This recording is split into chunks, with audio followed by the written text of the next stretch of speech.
जय श्री सीताराम। 11 अगस्त 2022 को है रक्षाबंधन। राखी का हमारा मुख्य त्योहार, रक्षा सूत्र का त्योहार। बहुत सारे कन्फ्यूजन्स हैं रक्षाबंधन को लेकर के, या फिर उत्सुकता है कि कौन सा शुभ मुहूर्त होना चाहिए, इस दिन का किस प्रकार से लाभ उठाया जाए, कोई कोई उपाय है क्या इस दिन के लिए। तो मैं विस्तार से सारी चीजें आपको यहाँ पर समझाने जा रहा हूं। आप सभी को रक्षाबंधन की ढेरों सारी शुभकामनाएं। सबसे पहले बात करते हैं मुहूर्त के बारे में, फिर हम उपाय के बारे में भी आगे बात करेंगे। तो देखिए 11 तारीख को 11 अगस्त 2022 को सुबह 9:30 बजे से लगभग 9:30 बजे से पूर्णिमा जो है वो शुरू होगी और 12 तारीख के सुबह सुबह लगभग 7:15 बजे तक ये पूर्णिमा रहने वाली है। तो एक कंफ्यूजन ये बना हुआ है कि 11 तारीख को रक्षाबंधन माने या फिर 12 तारीख को माने। तो देखें, ज्योतिषीय कैलकुलेशंस, गणनाओं के आधार पर पूर्णतः सूर्योदय के बाद 3 मुहूर्त नहीं हो रहे हैं। इस वजह से 12 तारीख को रक्षाबंधन नहीं माना जाएगा। हाँ, आंशिक पूर्णिमा 12 तारीख को जरूर मानी जा सकती है, लेकिन पूर्ण पूर्णिमा जिसे हम कहते हैं, रक्षाबंधन का पवित्र दिन हम जिसे कहते हैं, वो 11 तारीख को ही माना जाएगा। तो आप रक्षाबंधन 11 तारीख को ही मनाएं। ये जो पूर्णिमा होती है ये श्रावण मास की आखिरी पूर्णिमा होती है या फिर कहें आखिरी दिन होता है। भाई, ये जो श्रावण मास, पवित्र मास चल रहा है, जिसका सभी लोग बड़ा फायदा उठा रहे हैं धार्मिक दृष्टिकोण से, ज्योतिषीय दृष्टिकोण से, तो उसका ये आखिरी दिन होगा। पूर्णिमा के बाद में फिर भाद्रपद, श्रावणी पूर्णिमा के बाद में फिर भाद्रपद लग जाएगा। तो पहली बात तो ये कि आप 11 तारीख को ही रक्षाबंधन माने। अगली बात, किस वक्त जो है वो राखी बांधे या रक्षा सूत्र बांधे, कौन सा वक्त हो, कौन सा शुभ मुहूर्त हो। तो इसके लिए मैं आपको 2 शुभ मुहूर्त बताऊंगा जो मैंने गणनाएं अच्छी तरह से की हैं। और वो है, सबसे पहले नंबर पर तो कहूंगा कि दिन के 12 बजे से लेकर के 3 बजे तक, 12 PM to 3 PM, ये वाला जो पीरियड है, इस बीच में आप रक्षा सूत्र का जो आप कार्यक्रम करते हैं, हर अलग अलग जगहों पर अलग अलग प्रकार से होता है, सबकी अपनी अपनी पर्सनल रीतियां होती हैं। तो उस आधार पर हर कोई करता है। तो जैसा भी आप लोग करते हैं लोकली या पारंपरिक तौर पर, वैसा आप दिन के 12 बजे से लेकर 3 बजे तक कर सकते हैं। और यदि आपको शाम के समय करना है, दिन के इस वक्त नहीं करना है किसी वजह से, या और एक और समय चाहिए, तो शाम, मैं कहूँगा रात 8:15 बजे के बाद, कभी भी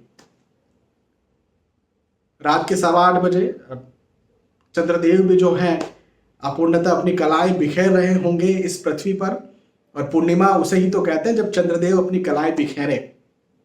लोग कहते हैं रात के वक्त नहीं करना चाहिए। क्यों नहीं करना चाहिए? पूर्णिमा का दिन सूर्य से होता है। पूर्णिमा सूर्य से कही जाती है, चंद्र से कही जाती है।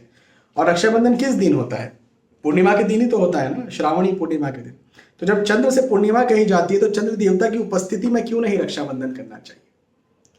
हाँ, तो बिल्कुल रक्षाबंधन आप चंद्रदेव की उपस्थिति में कर सकते हैं। और शाम को 8:15 बजे के बाद 11 तारीख को आप रक्षा सूत्र बांधने का या अपनी पारंपरिक जो भी आप करना चाहते हैं उसका कोई भी कार्य कर सकते हैं।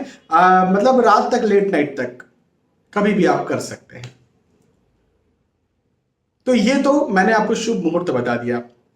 अब बात आती है कि क्या उपाय, कुछ इस दिन का किस प्रकार से अच्छी तरह से इस्तेमाल किया जाए, कैसे इस्तेमाल किया जाए जिससे ये दिन सफल हो सके। तो देखिए, चूंकि श्रावणी पूर्णिमा है, श्रावण मास का आखिरी दिन है, तो ये जो श्रावणी पूर्णिमा होती है, अच्छा, तो सबसे बड़ी बात तो ये है कि गुरुवार का दिन है। गुरुवार का दिन पूर्णिमा आना गुरु पूर्णिमा की तरह एक धार्मिक महत्व बनाता है इस दिन को। तो गुरुवार का दिन, श्रावणी पूर्णिमा, हाँ, और श्रावण मास का आखिरी दिन, तो इतना महत्वपूर्ण, रक्षाबंधन का दिन, तो इतना महत्वपूर्ण दिन है। तो इस दिन आपको श्री सत्यनारायण भगवान की पूजा, कथा घर में करनी ही चाहिए। सत्यनारायण भगवान की कथा देखिए, सबकी अलग अलग मैं कहूँगा कि करने की विधि हो सकती है। कोई बहुत बड़े लेवल पर करेगा, कोई छोटे लेवल पर करेगा, कोई अपने परिवार के साथ करेगा, कोई 2-3 जन मिल के करे, कोई हो सकता है अकेला ही व्यक्ति करे। सबकी अपनी अपनी रीतियां होती है। कोई 56 भोग बनवा सकता है इस दिन, कोई हो सकता है कि केवल एक थोड़ा सा प्रसाद ही सत्यनारायण भगवान को भोग लगा दे, केले का ही भोग लगा दे, कोई किसी फल का ही भोग लगा दे, जो भी है।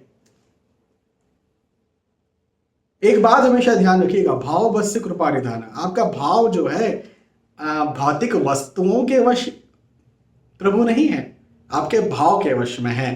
तो आपका जो भी भाव है, जो भी आपको भोग लगाना है, जितने भी जन आप साथ में कथा में बैठ सकते हैं उतने जन आप बैठिए, लेकिन सत्यनारायण भगवान की कथा दिन के वक्त, सुबह के समय करना है, अब शाम में नहीं करना, सुबह करना।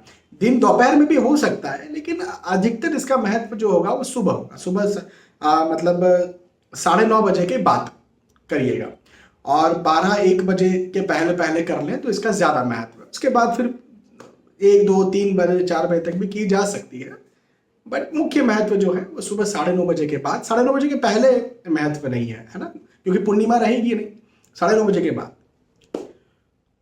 तो ये आप एक उपाय करिए। और अच्छा, सत्यनारायण भगवान की कथा करने का एक अपना महत्व ये है कि आपकी जो भी मनोकामनाएं होती हैं, जो भी आपकी इच्छाएं होती हैं, वो आप जब मांगते हैं तो सत्यनारायण भगवान उस इच्छा को पूरी करते हैं। जैसा मैंने शुरुआत में कहा था, भाव बस से कृपा निधाना। भाव होना चाहिए, विश्वास होना चाहिए, हाँ, लेकिन वो आपकी इच्छा पूरी जरूर करते हैं।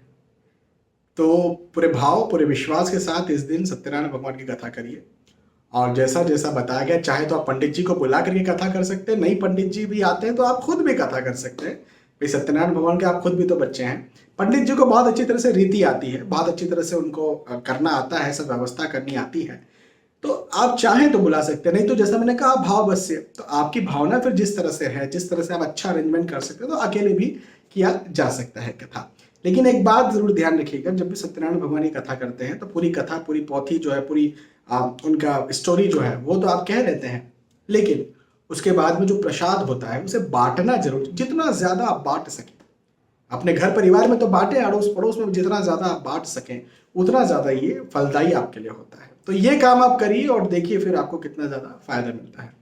तो मुझे लगता है कि 11 तारीख को लेकर के या रक्षाबंधन को लेकर के, इस पवित्र दिन को लेकर के मैंने आपको जो शुभ मुहूर्त या जो खास बातें बताई हैं, ये आपके लिए बहुत ज्यादा लाभकारी, बहुत ज्यादा खास होंगी। एक बार फिर आप सभी को रक्षाबंधन की ढेरों सारी शुभकामनाएं। फिर मिलते हैं आने वाले अच्छे इसी प्रकार के नॉलेजेबल वीडियो में। तब तक के लिए आज के इस वीडियो में आपसे विदा चाहता हूं। जय श्री सीताराम।